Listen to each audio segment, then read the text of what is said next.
उत्तम खेती, मध्यम बान, निशित चाकरी, भीख निदान। यानी खेती पहले एक वो थे घाघ कवि, वो कहते थे कि सबसे उत्तम बंज है खेती। अच्छा। उसके बाद व्यापार। अच्छा। मुझे पढ़ने का एक व्यसन है, उससे संतुष्टि और तृप्ति मिलती है, तो मैंने कोई नहीं छोड़ा।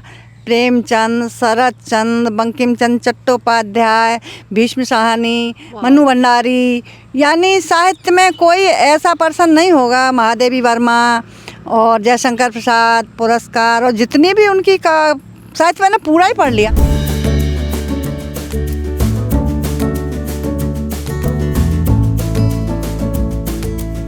नमस्कार, आप देख रहे हैं किसान तक। मैं हूं आपके साथ आरती सिंह।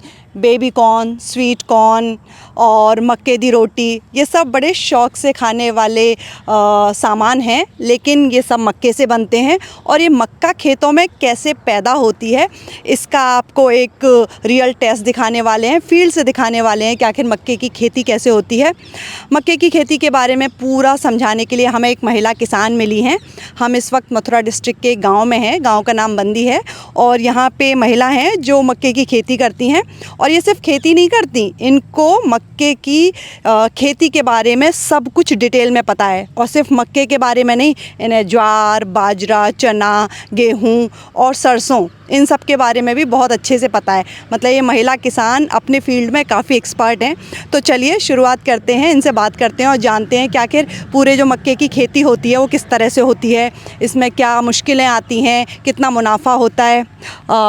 नमस्ते, स्वागत है आपका। मैं उषा सिंह, अच्छा। बंदी गांव की रहने वाली। अच्छा। किसरक महिला हूँ एक मैं। हमारा व्यवसाय कृषि है। यानी अच्छा लगता है खेती करने में? बहुत, खेती व्यवसाय तो बहुत अच्छा है, स्वास्थ्य के लिए अच्छा, खाने के लिए अच्छा, फसल में अच्छा खेती पैदा करते हैं तो अच्छी अनाज मिलता है। खेती का व्यवसाय तो कोई नहीं, उत्तम खेती, मध्यम बान, निशित चाकरी, भीख निदान। अच्छा, क्या मतलब है इसका? यानी खेती पहले एक वो थे घाघ कवि, वो कहते थे कि सबसे उत्तम बंज है खेती। अच्छा। उसके बाद व्यापार। अच्छा, ये किस कवि ने कही थी बात? घाघ कवि थे, एक बहुत अच्छी, वो खेती किसानी और खेती से संबंधित सारी चीज़ों को लिखते थे वो। अच्छा। बरसात के बारे में, और बरसात के बारे में, पशुओं के बारे में, बैलों के बारे में, और कब वर्षा होगी कब नहीं होगी, कैसा बैल अच्छा रहता है, वो पुराने कवि थे। तो उन्होंने उत्तम खेती, मध्यम बान, निशित चाकरी, भीख निदान। ओके, तो आपको इसका मतलब साहित्य और मुहावरे और इन सब की भी काफ़ी नॉलेज है। खेती के बारे में भी आपको सब पता है? खेती के बारे में तो मैं और मेरे पति 45 साल से खेती के व्यवसाय से जुड़े हैं। अच्छा। तो खेती के व्यवसाय के बारे में तो हमें पूरा ज्ञान हो गया। हमने कहीं से प्रैक्टिस नहीं की, कहीं से वो नहीं ली। अच्छा। परंतु हमको पूरा ज्ञान है खेती के बारे में, क्या कब बोया जाता है, कब खेती को किस चीज़ की ज़रूरत है, कब हमारी फसल अच्छी है, कौन सा कीड़ा आ रहा है, बिल्कुल ज्ञान है पूरा। अच्छा, मतलब खेती का पूरा आपको पूरी अच्छी नॉलेज है। अच्छा, मक्के की खेती के बारे में पता है। इस वक्त हम मक्के के खेत में ही खड़े हैं।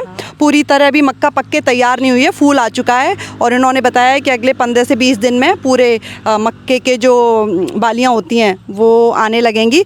तो मक्के की खेती मतलब कब बोई जाती है, कितने पानी लगते हैं, सब डिटेल में समझेंगे। शुरुआत से, कब मक्के की बुवाई होती है? मक्के की खेती होती है जुलाई के शुरू में। अच्छा। हाँ, जुलाई के शुरू में हो जाती है मक्के की बुआई। अच्छा। उसके बाद जब छोटे छोटे पौधे होते हैं, फिर इसकी निराई ज़रूरी है। इसमें 2 निराई लगती हैं। अच्छा। इसलिए आजकल कम करना चाहते हैं, इसमें परिश्रम ज़्यादा लगता है, लेबर ज़्यादा लगती है, तो लोग आजकल ऐसा खेती करना चाहते हैं जिसमें श्रम कम लगे और ज़्यादा मुनाफा ज़्यादा हो, क्योंकि आजकल लेबर की तो बहुत प्रॉब्लम है। तो इसमें 2 निराई लगती हैं। अच्छा, ठीक है। 2 निराई के बाद में इसकी रखवाली भी होती है। अच्छा। यानी तोता खा जाएंगे सारे भुट्टों को। अच्छा। हाँ, इसलिए वैसे बंदी गांव में खेती पहले नहीं होती थी मक्का। परंतु अब जब से मक्का, बाजरा, ज्वार का क्रेज बढ़ा है, मोटे अनाजों का, तो अब बंदी के लोग इस तरफ रुझान कर रहे हैं। ज्वार करते हैं, ज्वार को जब तक चराते हैं, पशु खाते हैं, फिर वो जब बच जाती है तो उस पर भुट्टा आता है, तो उसको पक जाता है, तो उसको ज्वार की पैदा भी करते हैं। तो ये मक्के का खेत है, तो इसमें जुलाई में शुरू में बुआई कर दी थी, 2 नराई भी लगाई हैं। बहुत तगड़ी तो नहीं है, पर ठीक है, मध्यम साइज की। ये 90 दिन के लगभग पक जाती है, 90 से 100 दिन में पक जाती है। अच्छा, 3 से सवा 3 महीने। हाँ हाँ ठीक हाँ, है। पक जाती है। अब इसको 2.5 महीने पके बोए हो गए। अब इसमें देखो छर्रा निकल रहा है ना, ये अच्छा, इसको छर्रा बोलते हैं। इसके छर्रा है। हाँ, अच्छा, छर्रा अच्छा। निकल रहा है। हाँ और जगह जगह भुट्टे भी आ गए हैं छोटे छोटे। अच्छा, अभी अच्छा। देखो ये भुट्टा तोड़ा था मैंने, हाँ, तो इसमें अभी बाल, अभी छोटे छोटे दाने हैं। ये अभी परिपक्व नहीं है, पूरे नहीं है, अभी छोटे हैं, यानी कच्चे हैं। तभी थोड़े बहुत दिन में, 20 दिन में, 15 दिन में पक जाएगी।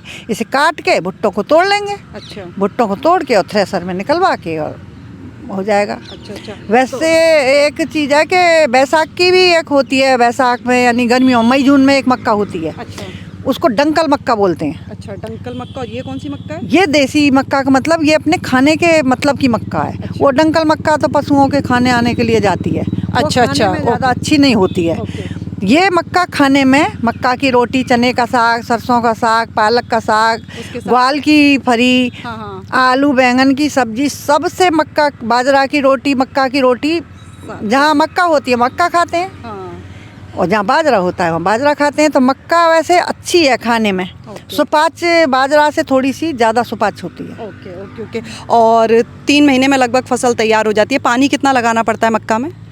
इसमें पानी ज़्यादा नहीं लगाए, बारिश होती रहती है तो औसतन पकी जाती है। अच्छा। यदि मक्का सूख रही है और पकाव पे आ गई और बारिश नहीं हुई तो 1 या 2 पानी लगाने पड़ जाते हैं। हाँ। और मशीन से कटवाते हैं या हाथ से और दराती से? हाथ से ही कटती है मक्का, दराती लेके वैसे लेबर लगा के हाथ से कटती है। भुट्टे भी हाथ से ही तोड़ते हैं। जो वो भुट्टा होता है वो थ्रेसर से मक्का से अलग कर दिया जाता हाँ, है। उससे मक्के के दाने आप निकाल लेते हैं। हाँ, मक्के के दाने। अच्छा, 1 बीघा में लगभग कितनी मक्का हो जाती है? 1 बीघा में, यहाँ बीघा भी तरह तरह के होते हैं। इसे बुलंदशहर की तरफ 7 बीसे का बीघा होता है, वो कच्चा बीघा है। जी। यहाँ पक्का बीघा है, तो ये 20 बीसे का बीघा है। अच्छा। तो 20 बीसे के बीघे में 15 मन के लगभग, 10 से 15 मन के लगभग, अच्छी मक्का है तो 15 मन हो जाएगी। अच्छा, 15 मन का मतलब 1 मन में 40 किलो, तो हाँ, 15 मन का मतलब 6 कुंटल, 4 और 2 6 कुंटल। अच्छा। 6 कुंटल, 600। 4 से 6 कुंटल तक अच्छा 1 बीघा में हो जाती है। अच्छा अच्छा। और कितने रुपए पर क्विंटल रेट मिल जाता है, या मन के हिसाब से पूछूं, 1 मन का क्या भाव मिल जाता है? कुंटल में ये है, मोटे अनाज का कुन भाव वही 2000 2200 तो मिल ही जाता है लगभग। आजकल तो अच्छा भाव मिलने लगा है। पहले तो मोटा अनाज मोटे ही लोग खाते थे, गरीब लोग खाते थे। अच्छा। अब अमीर लोग खाने लगे हैं तो बेचारे की कीमत बढ़ गई है। मक्का जो है एकदम से मोटा अनाज नहीं है, पर उसके जैसा ही इसके मतलब फ़ायदे हैं। जैसे मोटे अनाज में ज्वार, बाजरा, रागी, कोदो, कुटकी, ये सब आता है। मक्का एग्जैक्टली मोटे अनाज में नहीं है, पर हाँ फ़ायदों में ये मोटे अनाज के बराबर ही है। अच्छा, तो आपने बता दिया। तो लेकिन पैदावार बहुत ज़्यादा नहीं होती, क्योंकि 1 बीघा में बाजरा शायद इससे ज़्यादा। हाँ, बाजरा इससे ज़्यादा होता है। मक्का की पैदावार थोड़ी बाजरा से कम होती है। तो यहाँ बंदी के लोग बाजरा, मक्का की अपेक्षा बाजरा करना ज़्यादा पसंद करते हैं। करना भी ज़्यादा पसंद करते, खाना भी ज़्यादा पसंद करते हैं। मक्का तो धक्का लगा जाती है। अच्छा, मक्का मतलब धक्का लगा देती है, तो कम करते हैं। कम करते हैं। मक्का की फसल सॉलिड नहीं होती। अच्छा स्वास्थ्य अच्छा के लिए अच्छा अच्छा ताकत नहीं देती है। अच्छा अच्छा, मक्के से धक्का लग जाता है। तो आपको फिर कैसे आइडिया लगा कि जब सब बाजरा कर रहे हैं तो एक खेत में मक्का भी की जाए?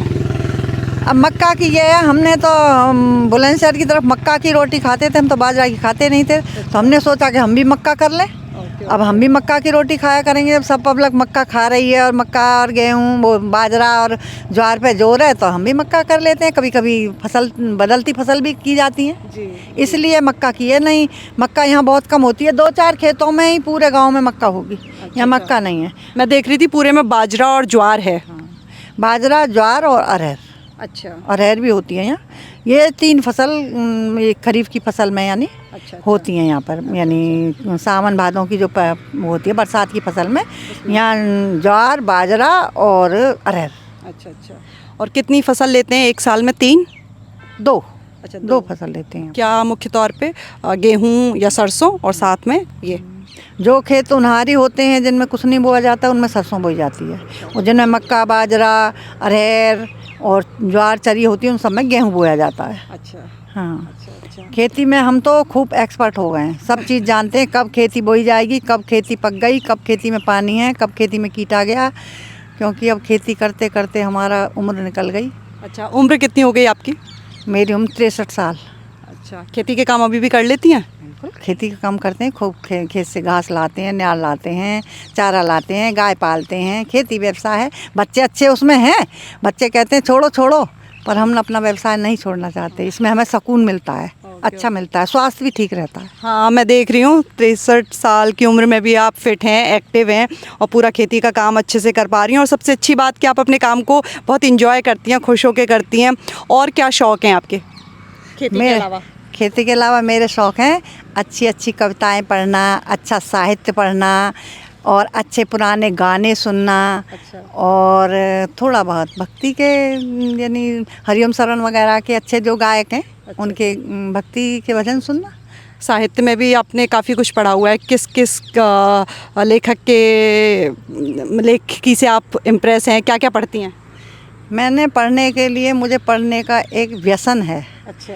तो पढ़ने का अच्छा व्यसन है। हाँ, व्यसन, जैसे कि बीड़ी वाले को बीड़ी वाला होता है, शराब वाले को शराब का। हाँ। तो मुझे ये व्यसन है, तो व्यसन के व्यसन भी है और शौक़ भी है, और उससे संतुष्टि और तृप्ति मिलती है। तो मैंने कोई नहीं छोड़ा। प्रेमचंद, शरत चंद्र, बंकिम चंद्र चट्टोपाध्याय, भीष्म साहनी, मनु भंडारी, यानी साहित्य में कोई ऐसा पर्सन नहीं होगा, महादेवी वर्मा और जयशंकर प्रसाद पुरस्कार, और जितनी भी उनकी का साहित्य मैंने पूरा ही पढ़ लिया लगभग। अपने उम्र का तो पूरा ही पढ़ लिया, अब नए साहित्य में तो ज़्यादा मैंने नहीं पढ़ती, पर मैंने अपने ज़माने का पूरा साहित्य पढ़ रखा है। अच्छा अच्छा। चरित्रहीन, कपाल कुंडला, वो गृह नीति, और कृष्णकांत का वसीयतनामा, और ये निर्मला, और गोदान, और रंगभूमि, वो जो प्रेमचंद का, तो पूरा प्रेमचंद मेरा फेवरेट लेखक है। इंडिया टुडे साहित्य वार्षिकी भी आप बता रही थी, पढ़ती हैं? बिल्कुल, इंडिया टुडे साहित्य वार्षिकी में मेरा भाई लाता था, मुझे बहुत अच्छी लगती है। उसमें बड़े अच्छे अच्छे सारे लेखकों का परिचय हो जाता है, सारे लेखक मिल जाते हैं। बहुत अच्छी बात है, और बात करके भी आपसे बड़ा अच्छा लगा। आपकी जो पूरी नॉलेज है ये पुरुष किसानों से भी कई लेवल में देख रही हूँ आगे है। कई बार आदमियों को भी इतनी नॉलेज नहीं होती, मतलब वो खेती कर रहे हैं लेकिन साहित्य से बहुत दूर होते हैं। तो आप तो लेकिन साहित्य, कला, संगीत और साथ में खेती बाड़ी, मतलब काफ़ी कामों से कनेक्टेड हैं। हमें बहुत अच्छा लगा आपसे बात करके।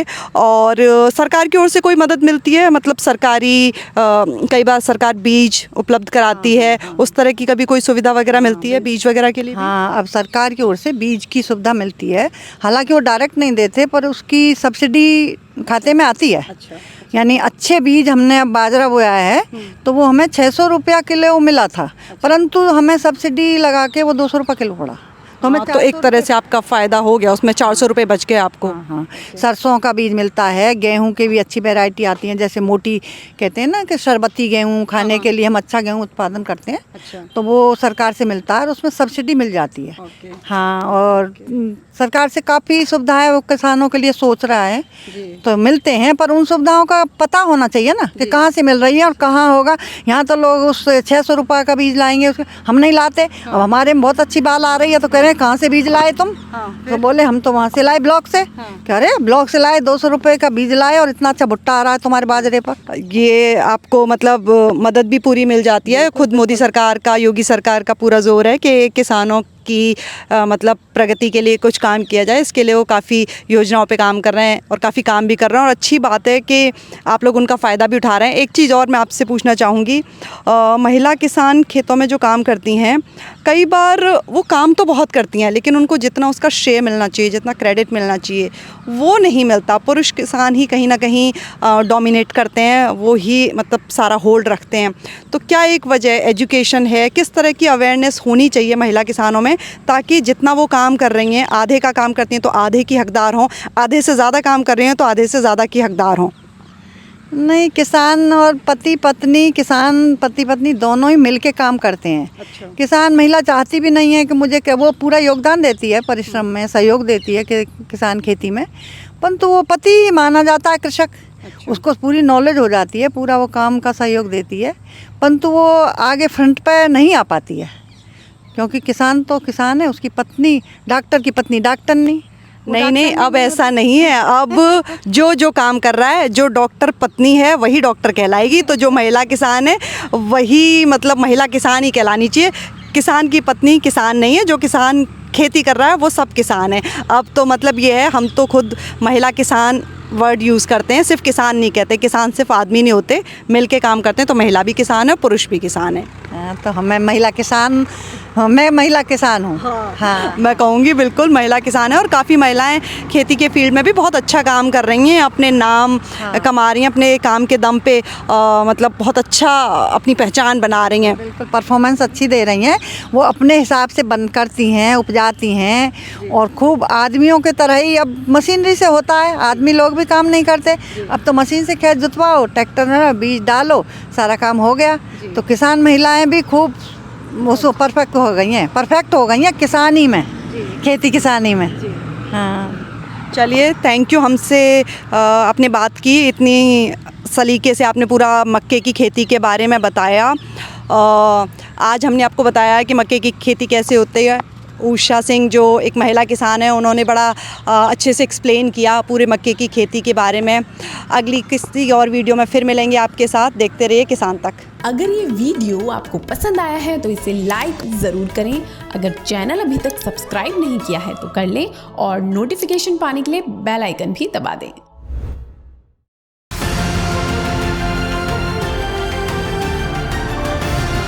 किसान तक खाना है तो उगाना है, किसान तक खाना है तो उगाना है, किसान तक खाना है तो उगाना है, किसान तक खाना है तो उगाना है, किसान तक खाना है तो उगाना है, किसान तक खाना है तो उगाना है।